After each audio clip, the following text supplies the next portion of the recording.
So thank you guys so much for being here. I know folks are still joining, but I'll get us started on introductions for the sake of time. I'm Anna Coletta, one of the Student Press Freedom Day co-chairs from the Student Press Law Center. I'm a student at the University of Missouri, and I'm also the editor-in-chief of our student newspaper, The Maneater. Before we start, I want to shout out Daniel Dietrich and Dan Formansky, our Student Press Freedom Day coordinators, in addition to my fellow co-chairs, Kate, Jessica, and William. And most importantly, I'd like to introduce Steve Holmes, who will be leading us through tonight's training. Steve has had an incredible career as a journalist, having worked at the New York Times, Washington Post, CNN, and more. He's also a member of the SPLC Board of Directors, and we are very excited to have him here tonight. But first, a little bit about who we are. The Student Press Law Center was founded in 1974 to promote, support, and defend the First Amendment, specifically the free press rights of student journalists and their advisors. So we do that through trainings like tonight, a wide range of legal guides, legislative advocacy to pass laws protecting student press freedom at the state level, our free legal hotline, which you can always call for help with censorship or other legal questions you may have. I've used it and it's incredibly helpful. You can find all that and more at splc.org. Also, you can follow us on social media to stay informed about all the ways SPLC can help you and all the fun stuff we have planned coming up for Student Press Freedom Day. We'll drop those handles in the chat. So February 23rd will be our 5th annual Student Press Freedom Day. It's a time for the student media community to band together, raising awareness of the challenges student journalists face, celebrating their contributions to their schools and communities, all while taking action to protect and restore our First Amendment freedoms as student journalists. So I hope you'll join us over the next couple of weeks as we lead up to Student Press Freedom Day. There are tons of ways to get involved. You can learn more at studentpressfreedom.org. We're so happy that you're here tonight, but we definitely want to see you at the events following. All right, I know that's a lot of information, so we will send an email with all of those links, places to follow us, all that kind of stuff. So with that, Steve, do you want to get us started? Sure, Anna. Thanks for that nice introduction. And welcome, everybody. Thank you for signing up. I'm here to give you my thoughts on what makes an effective op-ed and where and how to get it placed. If you have any questions as we go along, please ask them in the chat. I will attempt to answer as many as I can at the end of my presentation. Before we begin, I'd like to ask all of you a question. Who here has actually drafted an op-ed before?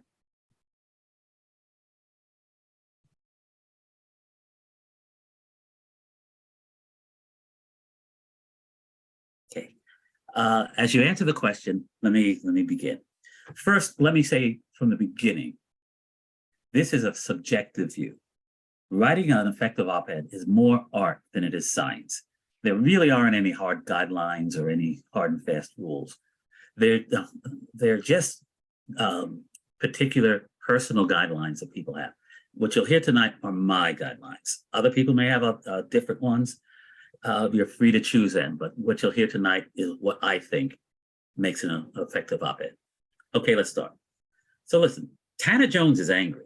I mean, Jones is really pissed. And here's how I can tell. Look at the lead.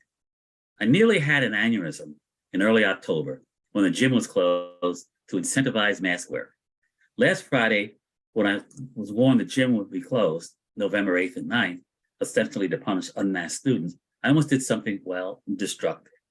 Now, one of the things about this op-ed, which was written a couple of years ago during the height of the COVID pandemic, is that it has one of the characteristics that makes op-ed really effective. It's not just informative. It's not just giving you an opinion. What it is it's a call to action. Good op-eds are built around a call to action. You want your readers to do something. You want them to get off their butts, to vote, to petition their elected representative, to go to march, to stop marching, to think differently, to get angry, to stop being angry, whatever. You want them to do something. In this particular case, you want them to do something about the gym closure. So Jones does this. Says, while I expect nothing to come of this means, writing provided my intense frustration a nonviolent release. To the Dartmouth administration, I will say you are welcome. And hopefully, when it comes to gym closures and masking requirements, Interim Director Roby can change course. Perhaps the athletic department can learn from its recent reinstatement of 5 foolishly defunded sports teams. It is in fact possible to correct awful decisions. So what the point here is that she wanted, or he or she, I don't know which it is, wanted something to be done, and she appealed for it to be done, and it was. So that's the point I'm trying to make, is that you want your op-eds to exhort people to actually do something. You want them, and for them to do something, you want to generate reactions. You want your pieces to generate reactions. Sometimes reaction, this could be the reaction. Sometimes it can be this one. What you don't want is this reaction to your op-ed.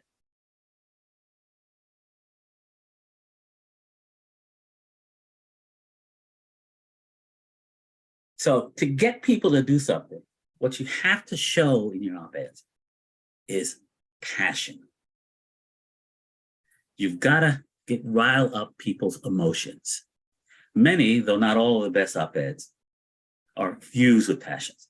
Now, I don't mean when I talk about riling up people, I don't mean using and explain passion. I don't mean using foul language or insults.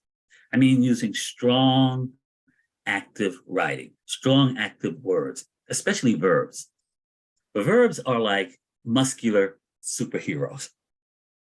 They really convey your passion, and they add force and punch to your writing. So if you want to get a point across, to urge people to do something, you don't want to say, "Oh, I'd like you to consider," or "I'd like you to discuss." You want to use verbs such as demand or insist or urge. You want to, again, be able to show your seriousness, your passion, and that the demand that your reader at least feel something. Another really important aspect of a really good op-ed is timeliness.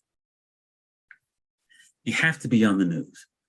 No one wants to read, and no editor will accept an op-ed about an event that happened 2 years ago, 2 months ago. Right? They want it to have an immediacy. So, like, here's a good example. This is an op-ed that ran in the LA Times a week ago. Now, this also shows another example. An op-ed that compares Donald Trump and Jair Bolsonaro, the ex-president of Brazil, could have been written anytime over the last couple of years. You know, they both are very, one would say anti-democratic, one could say blustering. There's a lot of, personality and political things about them. And they both put forward the idea that the election was going to be rigged against them. So you could have run that anytime. But then his supporters, after he was defeated in the election, Bolsonaro's supporters rioted in the Brazilian capital of Brasilia, and attacked a number of government buildings. So that was very much akin to what Trump supporters did on January 6th, 2021. So now the idea of the similarities between these two men has timeliness. The news event of the riot made it timely. And so any op-ed that compares these two men now has an immediacy. Now, you can agree or disagree with the actual points of the op-ed, but the point is that it now has immediacy. So the closer you can place your op-ed to a news event, the better chance it has of running. Now, what this means is a couple of things. One is that after an event occurs, you got to be really quick in producing an op-ed off of that news event, because you can't wait a week, 2 weeks, or whatever. You've got to be right on the news. Now, the other way is that you can anticipate a news event. No one could have anticipated the riots in Brasilia, But there are certain things that are coming up at any given time that you know about and that you can write an op-ed about. An election, a holiday. You know, there's something that we all know that's coming up that you can write an op-ed, and that's Student Press Freedom Day. Anyhow, so let's take a look at the results of the poll. Anna, do you have those results that I can see? Or yes, I do. It looked about a 60-40 distribution between 60% of people had written an op-ed before and 40% of the people in this call had not. Okay. So some of you have had experience. That's good. That's good. And I don't know how many of you actually had them placed. We'll talk about that a little later. But if you did, maybe some of the things that I tell you tonight will help you get them placed in the future. So what's another important feature of an effective op-ed? A provocative lead. You want a lead that will grab the reader's attention, even more so than a news story, because you're trying to make a particular point and you want to get people to hear your arguments. And first, you've got to grab them by the throat and demand that they read them. But here's the way I always think about it. A lot of you are probably too young to remember Stuart Scott. Stuart Scott was a sportscaster on ESPN who died in 2015. He was my favorite sportscaster. One of the reasons I liked him so much is that he always came up with these really sort of one-of-a-kind expressions that nobody had. Like, for example, he would, if there was a basketball player who sank a number of baskets, scored a number of points in a row, had a hot hand, or a running back on a football team who kept getting fed the ball, and each time he gained a lot of yards, so that he was really just going very well, and for a period of time. Scott would always say, this guy must be butter because he's on a roll. That was kind of a Stuart Scott expression. My favorite was one he would utter, generally shout, when he witnessed a spectacular play on a football field or basketball court or a baseball diamond. What was that? What was it, Stuart?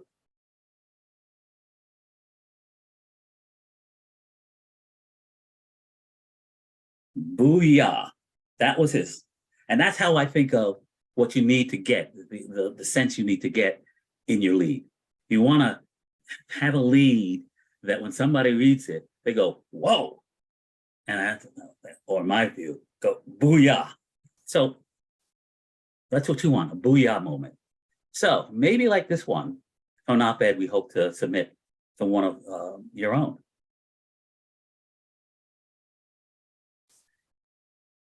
Indiana University's official motto is Lux e Veritas.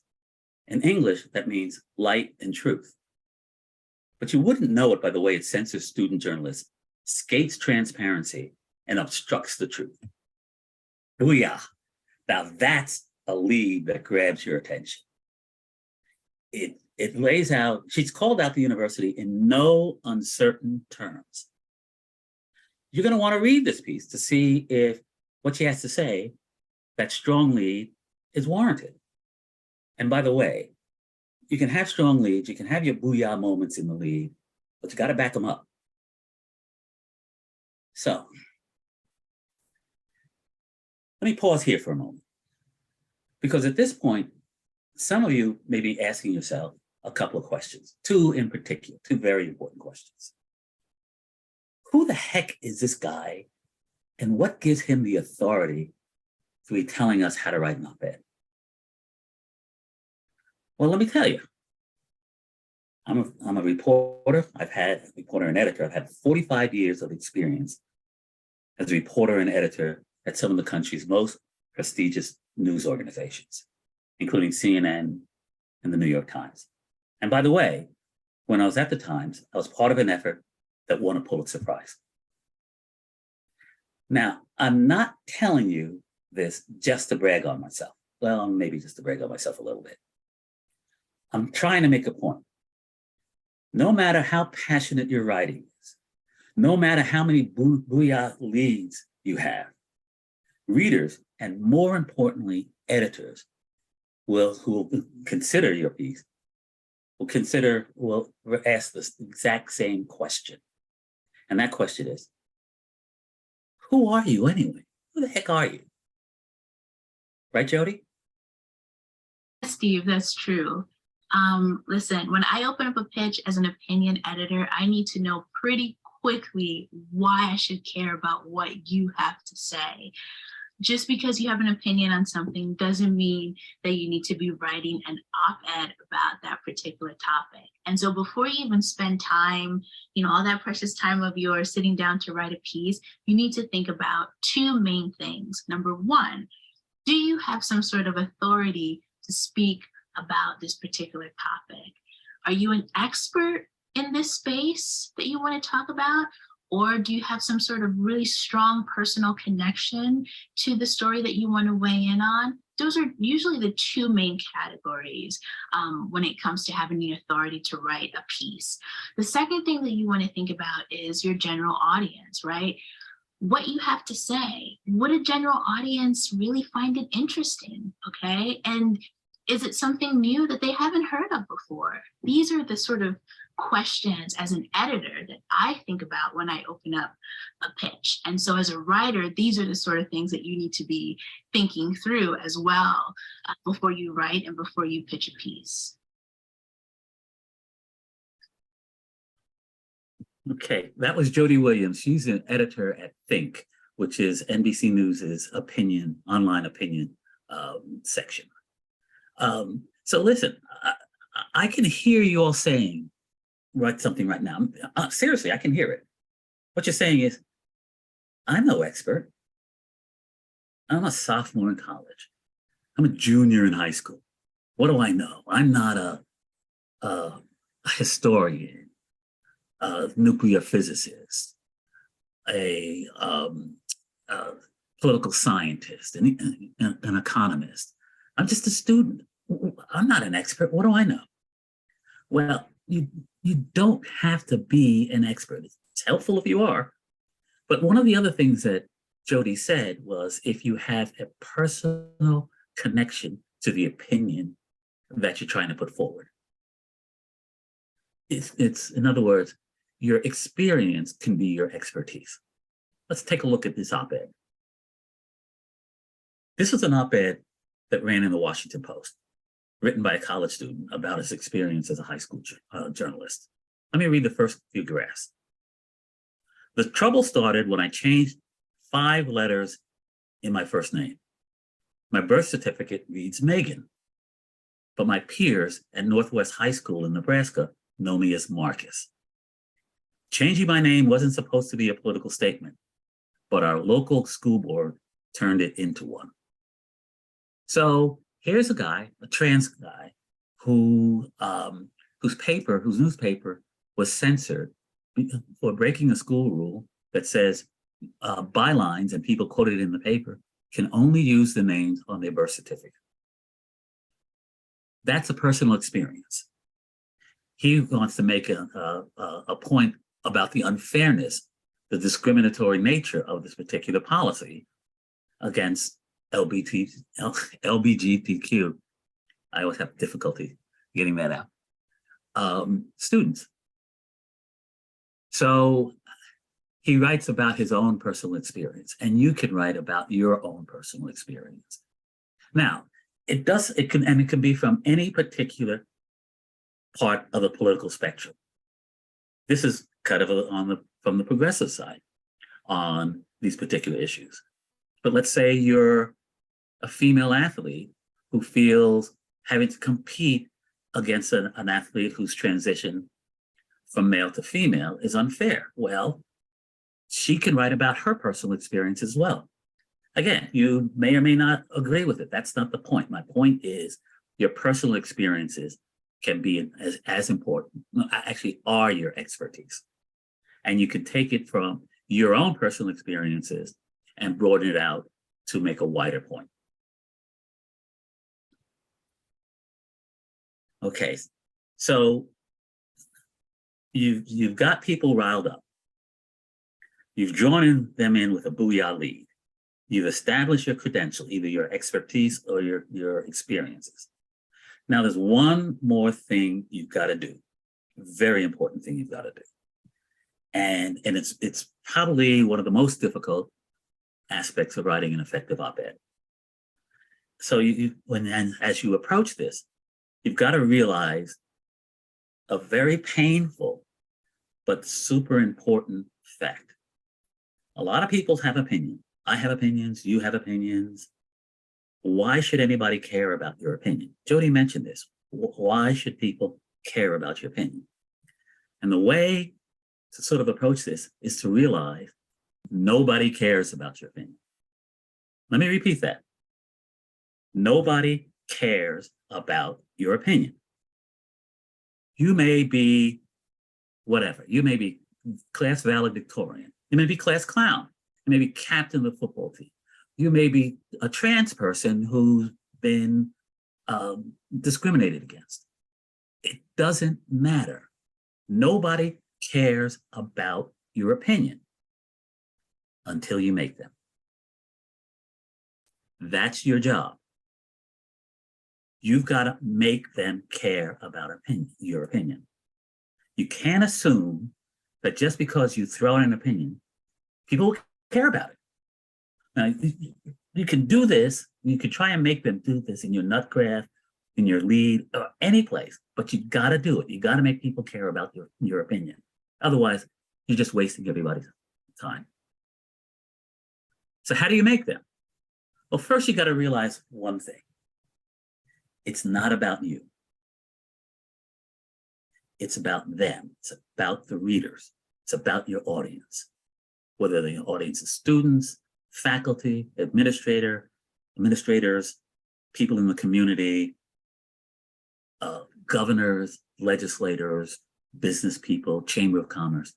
It's what you got to figure out what's important about your opinion to them and what will resonate to them. Let's take a look at another op-ed.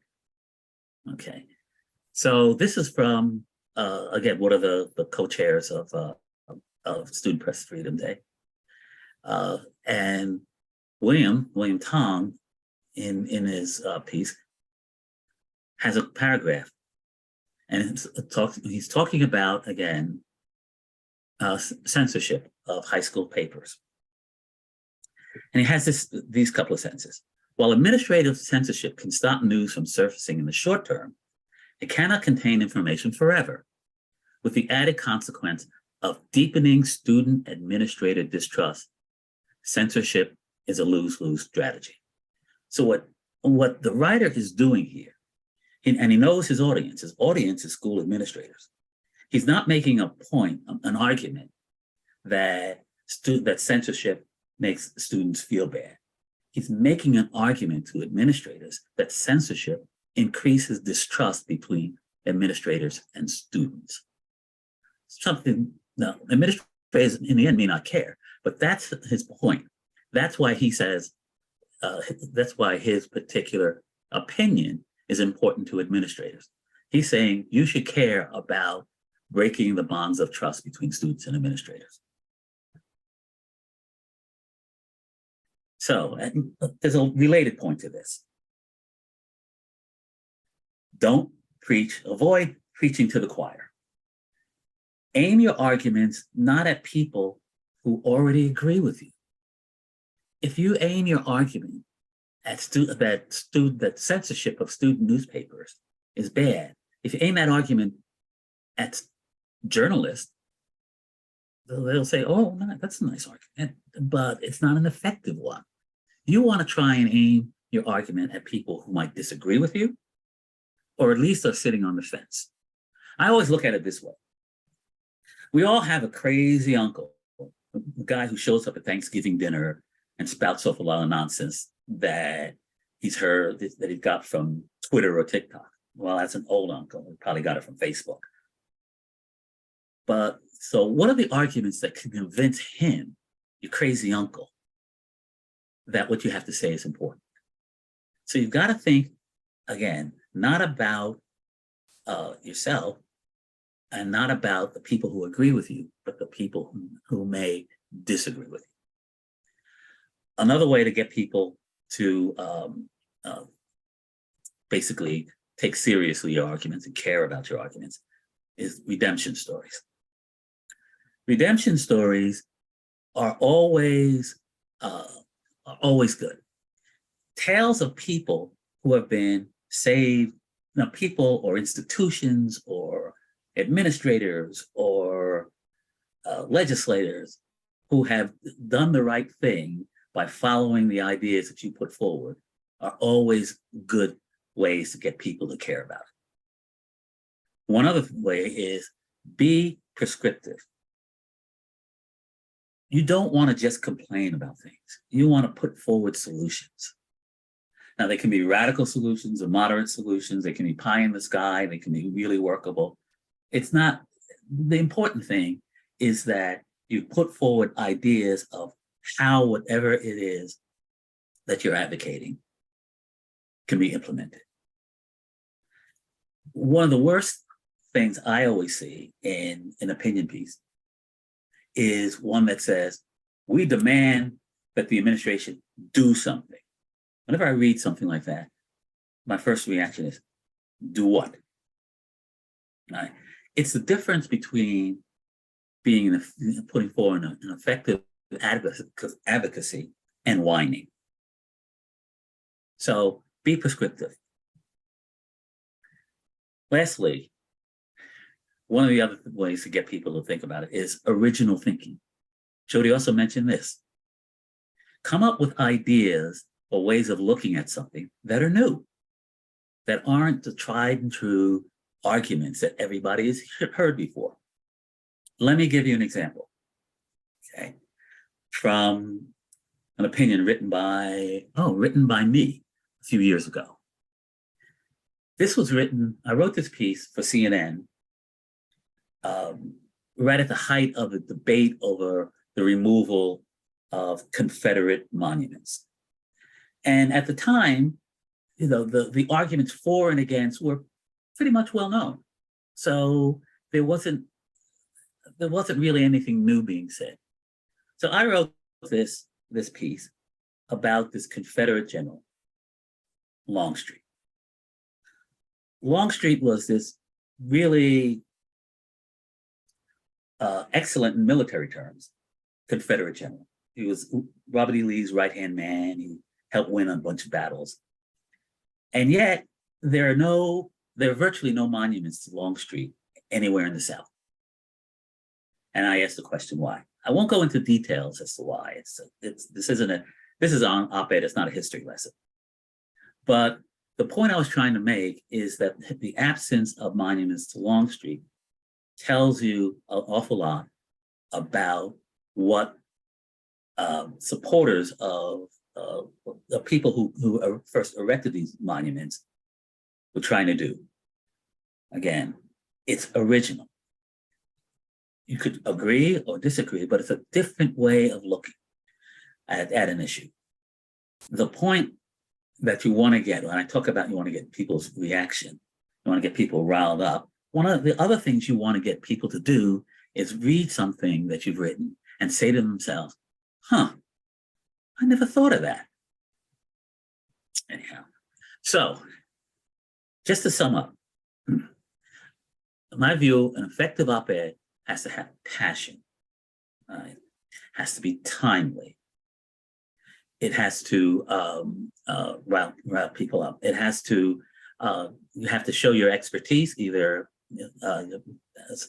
as an expert or your experience, and you have to make people care about your opinion. Those are really the four major takeaways I think you should have in terms of writing, the broad takeaways in terms of writing an effective op-ed. Let me give you a couple of quick things.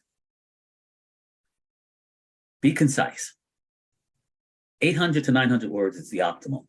Try not to go over that. Editors, you really don't want pieces much longer than that, okay? Make sure your writing is clear. I always suggest that you read, before you submit them, you read your pieces aloud.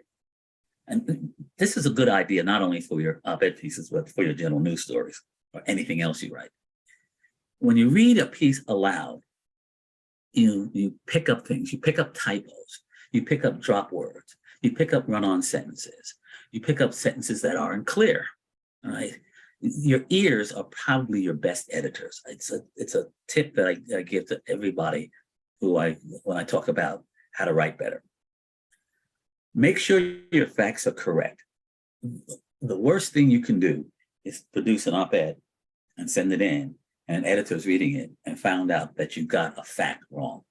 It's the kiss of death of that op-ed. And it's even worse if the editor doesn't pick it up and it runs in the newspaper, and then it's later pointed out that that fact is wrong.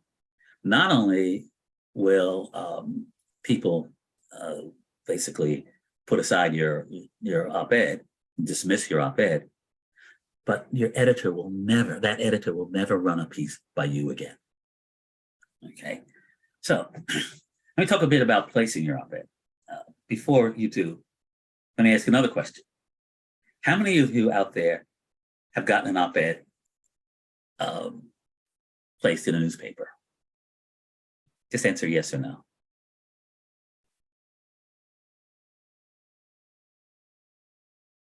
Okay, well, it looks like we've got a long way to go. We got 74% have not had a piece placed, and 26% yes. We got some work to do. We'll get you placed in there. So anyhow, you may have noticed that there's a recurring theme in my presentation. I keep mentioning readers and editors. All right.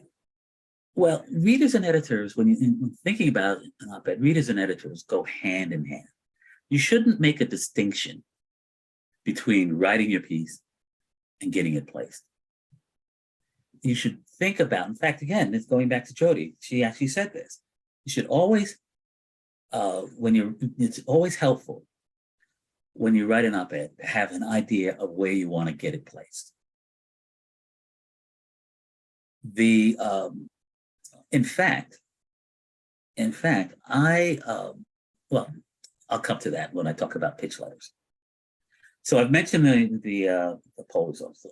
Let me give you a few tips that will help your pieces get looked at by editor. Know the site, know the place that you want to place it.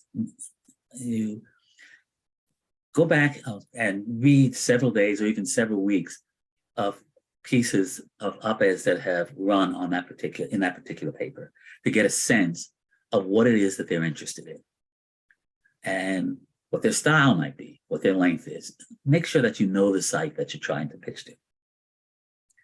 Also, one of the things when you go back and you look at the site is that you might run across op-eds that they've already run on the subject that you want to talk about.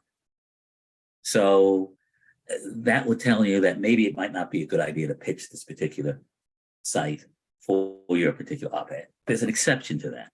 It's an important exception. If you go on your site, on a particular site, and you see an op-ed that's in opposition to what you want to say, that's actually an incentive for you to submit an op-ed to them and tell them that 2 weeks ago, you ran an op-ed that said this. I humbly disagree, and here's my op-ed stating why I disagree. It's always, if you find that the papers generally are interested in presenting a balanced view. So if you find an op-ed that you disagree with, you have a really good chance of getting them to run an op-ed in opposition to it. Write a pitch letter. Now, keep it somewhat formal. Introduce yourself, state the thesis of your piece, explain why you, either from your experience, your expertise or your experience, can write about it, and state why it's an important subject for them to run. Doesn't this sort of sound like the 4 things that I just laid out? In fact, here's a tip. I would suggest writing a pitch letter before you write your op-ed. If you write a pitch letter and lay out those things that I just mentioned, what you've just created is a broad outline of your op-ed. It'll make writing your op-ed that much easier. Be nimble. Indicate in your pitch letter, indicate flexibility. If your op-ed is about an upcoming news event, for example, let the editor know that you'd be willing to write about this event before it occurs or after it occurs, or both. Editors love to have options. So if you tell them that you're willing to be flexible and write before or after, or both, they will love that idea, because then suddenly they have options. They may already have an op-ed in-house anticipating the event. And here you come with a pitch to say that you're willing to write it after the event. That gives them flexibility. So, where should you place your op-ed? Well, I would suggest, first of all, we all have these grandiose ideas of getting it placed in the big boys, the Wall Street Journals, the New York Times, CNN, Washington Post, et cetera, et cetera. I would suggest your local papers first, or your college newspapers. And in fact, not only your college newspaper, one of the things I would keep an eye on is you see an issue at another college or university that you've already that's been dealt with at your college or university, I would get in touch with the editor of that college newspaper and say, look, we here at the university, at our university, has already gone through this. Let me write an op-ed about it that you can run in your college newspaper. There's no reason why the only college newspaper that you can submit an op-ed to is your own college. There's no reason why you can't submit it to any college in the country. If there's something that your experience at your college has resonance with the other college. So the more you, and placing them in any newspaper, be it local, be it college, be it your high school newspaper, gives you a track record. And so when you send your pitch letter in, not only do you send your pitch letter, but you send examples of op-eds that you've gotten placed in other newspapers. That will show editors that you're serious, that you know what you're doing. And that will enhance your opportunity to get yours placed. One of the questions I hear a lot is, how long do I wait after I've submitted an op-ed to a newspaper or news organization? How long do I wait to get an answer? My advice is generally about a week.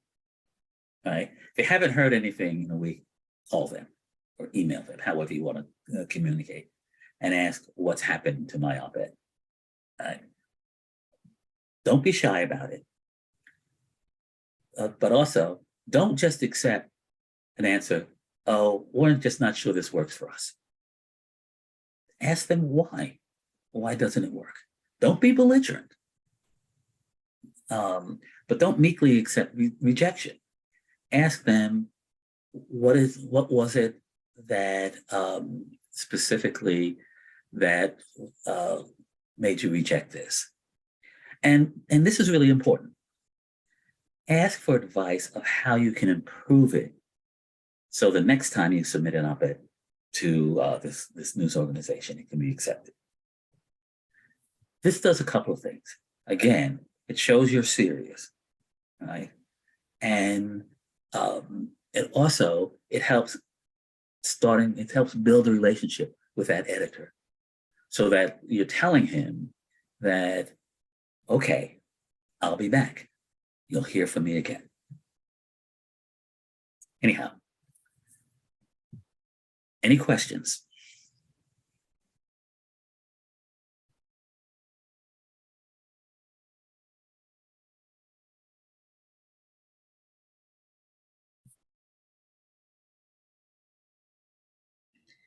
I'm Crystal, sure do you want to jump in with yours? Sorry. that's okay. Go ahead.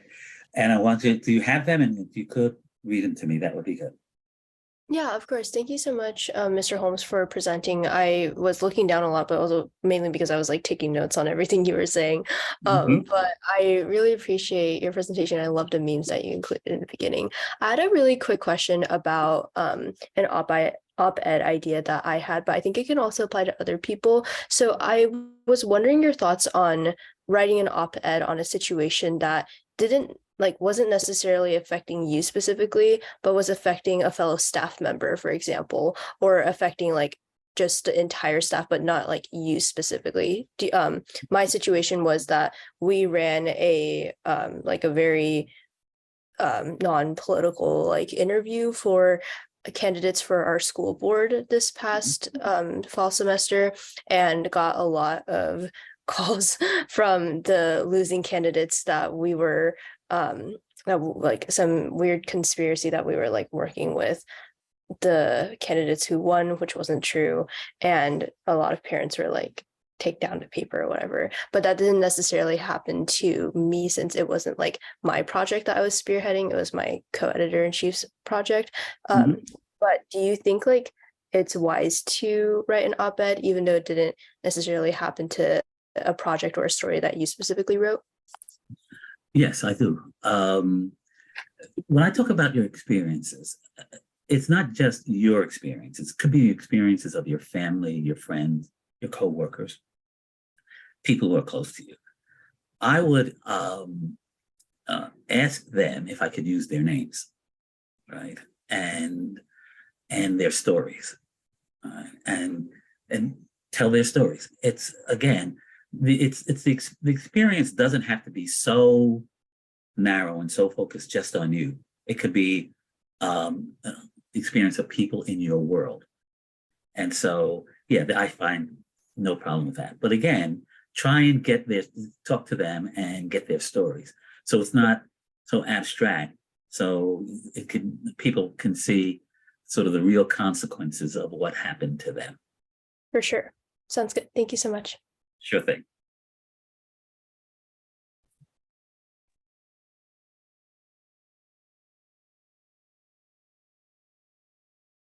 Sadie, I saw your hand first. Hi, thank you. Earlier in the presentation, you mentioned that when you start with like that like personal experience or experience like that's like in your world, you have to make it broader so it connects to like more people. Like, could you expand upon that? How do you like what strategies do you like use to like get that done? I'm trying to think of examples. If I'm not mistaken, I was looking at an op-ed that we're trying to get placed earlier this week.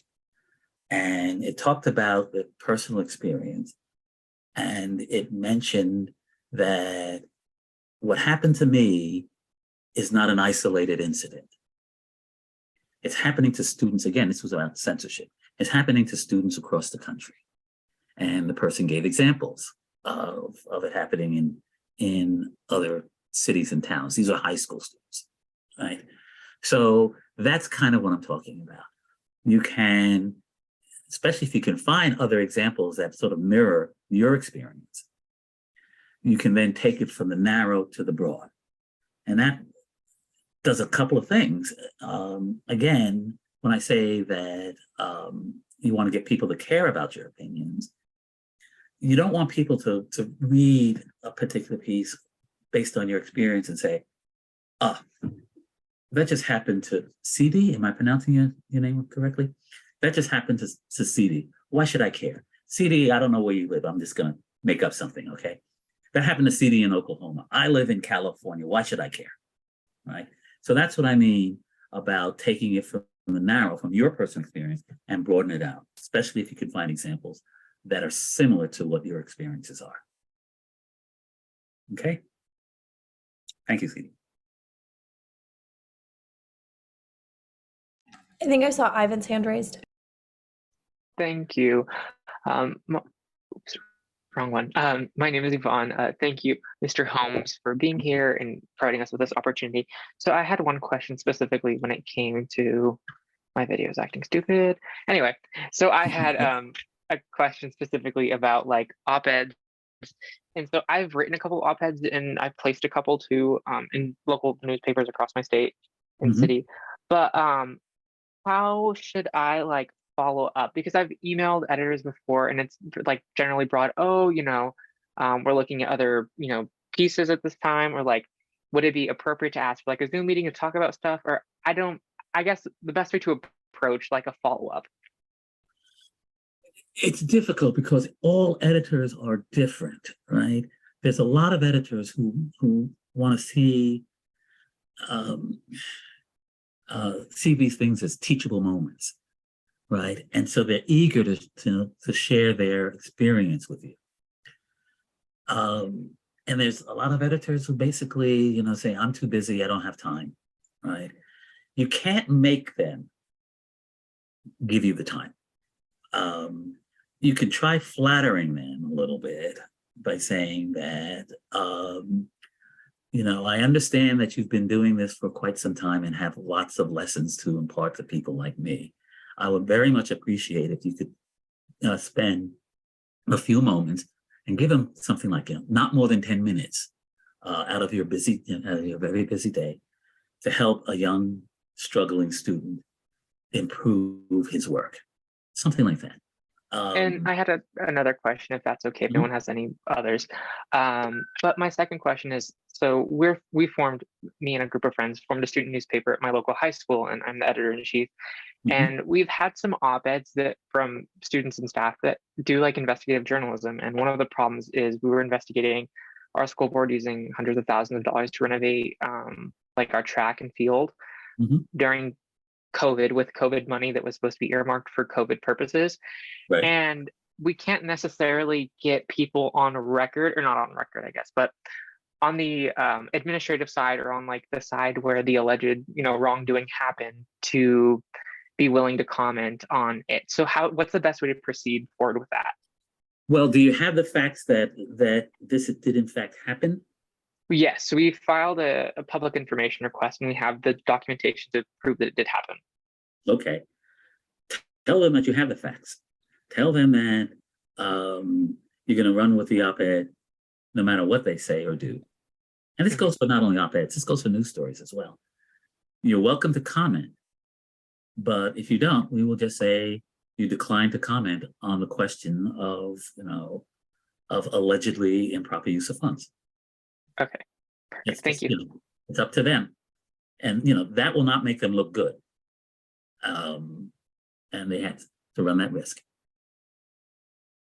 Okay. To jump in on that too, I would highly recommend that you attend our censorship event next week, which I'll talk about in just a second. But I did want to read one last question.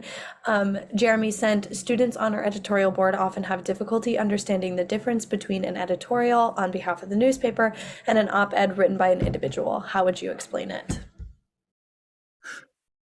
Well, the editorial is the voice of the newspaper, right? The op-ed is the voice of whoever wrote the op-ed. And I would make sure that at the top of your op-ed page, that you say something like, the views expressed are those of the individual writers, not necessarily of the newspaper, just to make it clear. And then you've done your job. If other people don't quite get the distinction, there's not much more you can do. You've told them what the distinction is.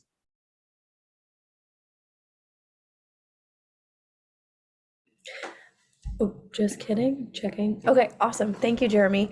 Does anybody else have any other questions before we start to wrap up? Okay, awesome. Okay, well, thank you all very much. I hope this I provided some decent advice to you, and good luck in writing and getting those op-eds placed.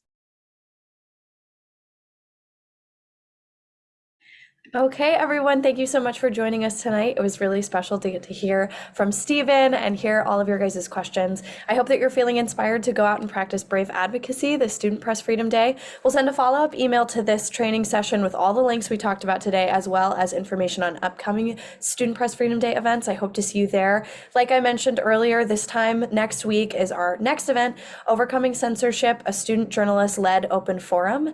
Practicing bold journalism can be hard, as we saw in some of the questions, but you're not by yourself. The Student Press Freedom Day co-chairs and your fellow student journalists will be meeting to talk about how you can overcome censorship and other barriers to your work. This is a student-led, safe, open environment. So advisors, media, please sit this one out. It's really just a chance for us as student journalists to kind of share our experiences and work through challenges together. We'll drop the registration link in the chat. We hope to see you there. And please remember, the Student Press Law Center is here to help you with all of your student media law needs. Don't hesitate to contact the legal hotline, especially if you're dealing with censorship. We want to help you. Follow the Student Press Law Center on social media for more and start planning for Student Press Freedom Day. Your efforts individually are what make the day really special. Have a great night, everybody.